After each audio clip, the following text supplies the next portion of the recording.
a PA Wilds ambassador for the Wilds Are Working series. I'm here today with Ryan and Brandi Magaro from Rich Valley Apiary. Welcome, Ryan and Brandi. We are glad to have you with us to share how you are pivoting your company amid these uncharted times. So thank you so much for being here. Thanks for having us. Let's go ahead and start. Can you briefly describe your company? Sure. Rich Valley Apiary started as more of a hobby in about 2010. We became beekeepers. One late night, I was in with my young son at the time, and we were watching videos on an iPad. And on the right-hand sidebar, it happened to come up about swarming bees in the spring. And so I came out the next morning and told my wife, guess what? We're going to become beekeepers, which she was thrilled about. And so for the first few years, it was a hobby. You know, we went from one hive. Everybody thought we were going to die. They realized it's not so bad. Bees are great. We all need the bees. So we transitioned to 2 hives, then 4, and then we're in the midsummer, we'll be up to about 20 or 25 hives again. It ebbs and flows. You know, you lose about 40% of your bees here in Pennsylvania on average, which is really tough for us as beekeepers. And then by about 2016, we decided to start making some Christmas gifts. We always like to make our own gifts and things for Christmas for family members and friends. And so we started off, besides the honey, we started to make soap with the beeswax and the honey that was excess from the hives. And so that was really popular right away. Christmas time, our local Chamber of Commerce and PA Wilds Artisan Center had requested the honey, and we thought, well, maybe this is a great opportunity to sell more. So we decided to take the soap, the honey, and then eventually we started making a lotion and some other balms and furniture polish and things. We kind of expanded pretty quickly over about a year to with all of our excess beeswax and honey. So all of our products typically have either beeswax, honey, or both. And so that was really how Rich Valley Apiary started and transitioned into a legitimate business over the last few years. And now we're fortunate enough to be in places like the Pennsylvania Wilds Conservation Shop at Kinzu Bridge, the Chamber of Commerce here in Emporium in PA Wild Center, as well as for other smaller retailers and things. So we primarily, up to this point, we're doing things like wholesale to others and letting them sell at retail.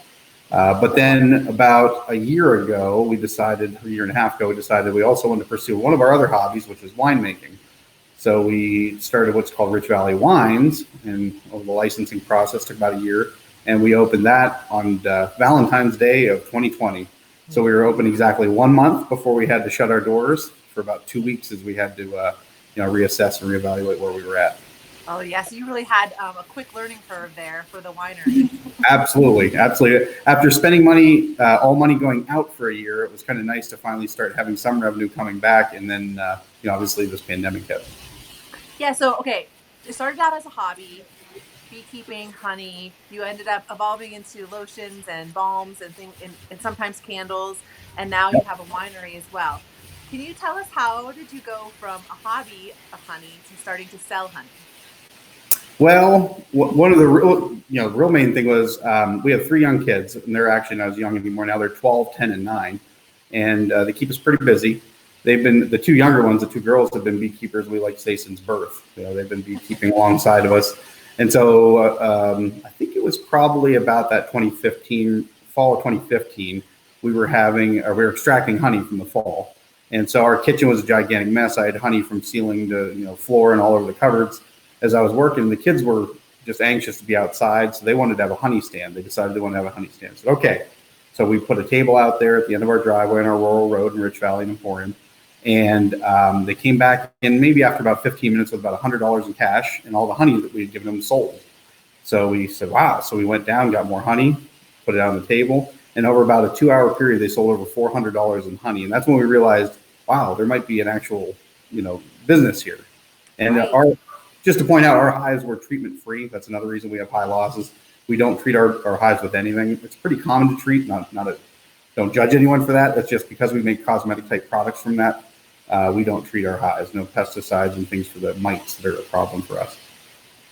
Well, I think that's really awesome that, first of all, it's a family business, and it's really your kids that kind of showed you this could be something that you can actually make into a business where you make money. And I love that they've been part of that process this whole time. And that it's local. It's a local product. And so that's one of the things that's so great about the PA Wilds is that there's all locally made. So what is it? Why did you guys decide to start up a business here in the PA Wilds? Well, we both are lifelong residents. My wife was born and raised down in Driftwood along 555, and I was born and raised here in Emporium. And so we just love this area. I know as a young man myself, I wanted to get away. Thought the typical small town, wanted to spread our wings and move. And I started at school for engineering at Pitt. And I realized when I got to the city, I love visiting all over the country by that age, but realized there's no place to live for me. And so really decided to come back here to settle and start our family and really just love, a new appreciation for the things we take for granted, especially when we're young people. So we decided we wanted to start our business here and try to have something we can maybe hand over generationally to our kids, in whatever size it might be. It might still be small, and that's okay. Mm-hmm. Yeah, so the PA Wilds are home for you, and now you've found a way to connect with making a product that can be sold all over that is really meaningful to you. So that's awesome. You were saying that right before this COVID-19 pandemic happened, about a month before, you guys opened the winery piece. Mm-hmm. So how did you pivot? I mean, this is a big deal to open a new section of your business, and then you have to kind of shut down and rethink things. So what was it that you did for all of your business to pivot during this time? I think we realized pretty quickly that to still be able to sell and still be able to pay our bills and still be able to have the revenue coming in, we were going to have to do things a little bit differently. And we were willing to do that. It kind of made things hurry along. Like, we were planning on doing shipping and applying for that license and going through the motions for that, but we hadn't done it yet. So we went ahead, applied, got the paperwork taken care of. So we are now able to ship our wine to most of the US. Another thing that we did, we decided that we were definitely going to need to go online. The presence online, as far as people being able to order, was going to be essential. So we did start a website. That, of course, it just kind of made that happen a little quicker than we had planned. But we started a website, listed all of our products, and can do online sales for pickup during the week, pickup on our weekend hours, and even delivery. Mm-hmm. Right. And so it's one of those things that you had these long-term plans, but you kind of had to speed it up to accommodate. And it seems like it's been working for you. Yeah. What we planned on doing probably over 2 years, we did in 2 weeks. Well, talk about being flexible. Well, we shut down for about 2 weeks. As soon as now we were able to, we didn't have to have an exemption. We were able to have the type of sales we were doing already, but we just wanted to be safe and socially responsible. So we really weren't sure how to go about doing that. So we were able to ship pretty quickly with the website features in our point of sale system. Allowed us to really just invest a couple of days' time, get it set up correctly, and really that has allowed us to continue and actually thrive during this. We just yesterday started fermenting about another 300 gallons of wine as we speak. So it's the building here smells lovely. Well, and you guys had said that primarily you had been going through a retailer. So you would sell to retailers and then they would sell your product. But it sounds like now you're doing more business directly with customers. How have you been staying in touch with customers during this time? Well, that's a really good question, because things like the Pennsylvania Wilds Conservation Shop were shut down, or still are shut down. Mm-hmm. And the Cameron County Chamber of Commerce and Artisan Center that's done, they just opened this past week. One of our friends at a restaurant carries our products, but they're limited obviously to takeout and curbside type service. So we weren't getting the traffic through those places that we were. So going online really helped us. And we've always sold through sites like Etsy. And I know the Pennsylvania Wilds is eventually going to have a shop for the makers as well, which will be wonderful. So getting out there and be able to ship around the country, but locally here, it really just kind of put a damper on our direct to consumer. We weren't able to keep in touch directly except for through social media. Same thing. We've always done okay on social media, but this really made it a focus because people are keeping in touch and communicating online more than ever. And it's really just changed everybody's habits, even our own. So we were able to, let people know our hours because it changed. It was kind of fluid. It changed at first. Every weekend we weren't sure what we were going to open. It wasn't consistent. So we used social media a lot for that. But my wife reminded me too, we also use a local radio station because there are people surprisingly that aren't using social media. And I forget that. I'm a Generation Xer, so I'm right at that threshold where, I grew up creating the internet. And so now we're we're finding, newsprint, radio, and social media are still very all viable avenues to get a hold of people and let them know what we're doing. And so what are some of the special things that you have done, things that you hadn't done before? We had done some minimal food in-house, like some charcuterie boards. We had been doing those, and those were really well received. We were very surprised at how well those were going over. And my sister actually came to me and said, "Hey, my boyfriend and I want a charcuterie board. Could you guys make one for us?" And we hadn't even thought of doing like a charcuterie board to go. So, Ryan went in his wood shop and made some charcuterie boards and engraved our name, our logo for the winery on them. And we started selling those, and we sold out. I think we did it 3 or 4 weekends, and we sold out every single weekend. That's so amazing. That went really, really well. Spent a lot of time in the wood shop that first. I can imagine. We weren't expecting such a great response. We're just thankful all along, and we thought this will be fun. It'll just be something fun to do, let alone something to actually sell out. So we were very pleased.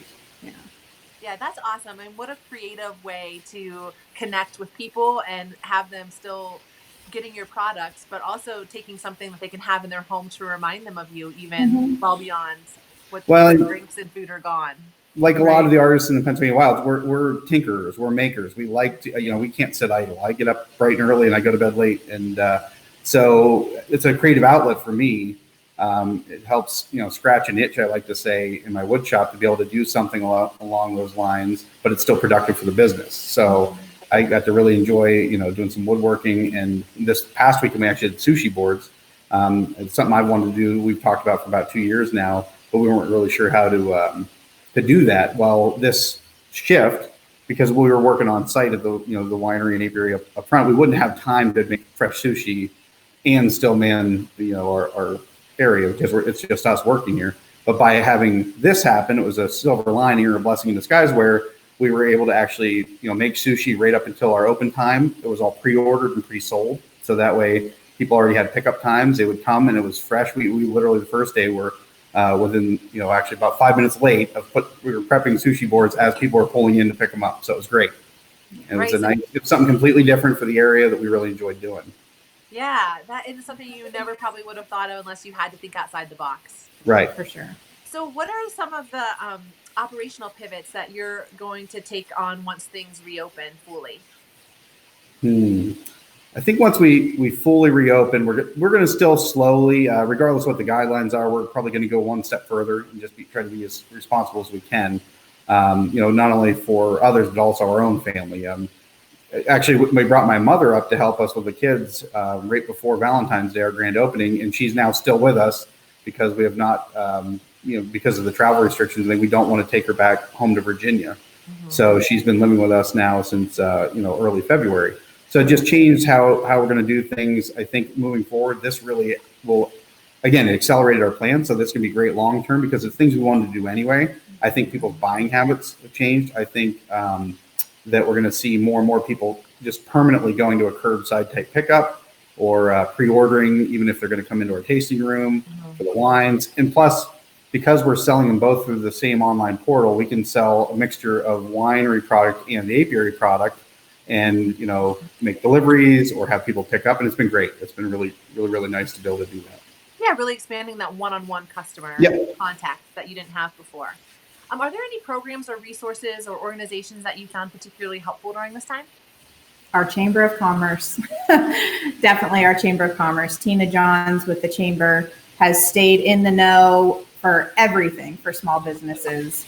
And she has done a fantastic job at keeping all of us on our toes, knowing what to do, what resources are out there, what help is out there, and a great sounding board for ideas. We're always going to her, or she's coming to us, and we're sharing ideas. So that's been fantastic. Thanks, Tina. She's been doing a fantastic job, and she's sitting through all the webinars. She's on the conference call. So the time that we don't have because we're business owners trying to make ends meet, she's able to help take some of that burden and then filter the information to each of us. So she's even specifically emailing us to say, hey, this might be beneficial to your particular business. So it's just been phenomenal. And we took advantage of the EIDL Express loan. We did get a small amount of money to assist there, which did help pay some outstanding invoices because obviously it hit so quickly. We were just in the process of buying more bottles to bottle, more equipment, things like that. So we were able to use that to help pay, utilities and rent and things, so we could still continue on. So because we all know there is an end to this. This will maybe the new normal, but we will at some point get back to normal, and people will get out and about and enjoy the PA Wilds. And so we really want to be ready for that. The first month that we were open here, between the apiary and the winery, we just saw such a great response that we know that coming out of this, we have to be prepared. It's going to be even better yet. Right. Yeah. And it's great to have that support right in your town like that too. So sure. Last question, do you have any moments of humanity or inspiration that helped you get through this time? Well, I would say it's seeing all the community working together. It's seeing other businesses supporting other businesses. I like to say on the weekends we were selling. As soon as we were done, we would go buy dinner for the family at one of the local restaurants or things like that. So everybody putting the money back into the local community and supporting each other, because that's the only way we're going to survive this, is working together. So we really appreciate all the community support for each other, whether it's just an individual buying and purchasing from us, or buying and purchasing from the restaurants down the road, or just being there to lend a helping hand. So it's just been great to see such a great real community happening during these tough times. Yeah, it really can show the strength of a community when times get tough like that. So that is a really great example. Well, thank you guys. Is there anything else that you want to say before we wrap up? No, I want to apologize, Brandi, to step away because we were pivoting. We have to have a UPS pickup for some shipping we're doing of our wine. So the driver just showed up, which that's a live interview. There you go. But we really appreciate everything that that Abby, Libby, Jason, everyone at Pennsylvania Wilds, Lakeisha, all the work that's being done behind the scenes to really help promote the Pennsylvania Wilds region. I'm excited for the next 20 years. The last 10 has been wonderful, and I think we're really going to see just so much more in the next 20 years. Yeah, well, it's been great talking with you, Ryan and Brandi. I'm just combining. I get that all the time. Ryan and Brandi, thanks again so much for your time. For those watching, this question and answer and others like it, and information on how to support small businesses in the PA Wilds can be found at wildscopa.org. There you can also learn about how to share your story. Thanks, and take care. Thank you.